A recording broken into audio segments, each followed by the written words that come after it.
There are calls in California this morning to reform the state's ballot initiative process. The state's attorney general is trying to squash a proposed measure calling for the death of people who participate in sodomy. Ben Tracy shows us how the system lets ideas get to the ballot box that wouldn't get off the ground in other states. California is often called the liberal left coast, but politics here are anything but predictable. I'll be back. After all, the Terminator became the Governator. But a proposed ballot initiative cleverly called the Sodomite Suppression Act has taken things to a new level of crazy. It would not only criminalize sodomy, but also allow those who engage in it to be killed. It would strike most people as just insensible. Robert Peck is an expert on state constitutional law.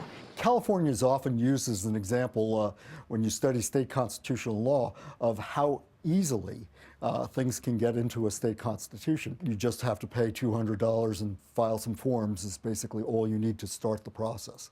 The man behind the initiative is Matt McLaughlin, a lawyer from Huntington Beach. He's not speaking publicly, but his initiative states, the people of California wisely command that any person who willingly touches another person of the same gender for purposes of sexual gratification be put to death by bullets to the head or by any other convenient method.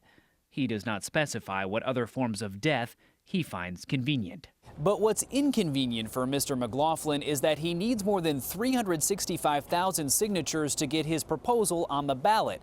It's a hurdle here in California to keep the ballot from getting a little too bonkers.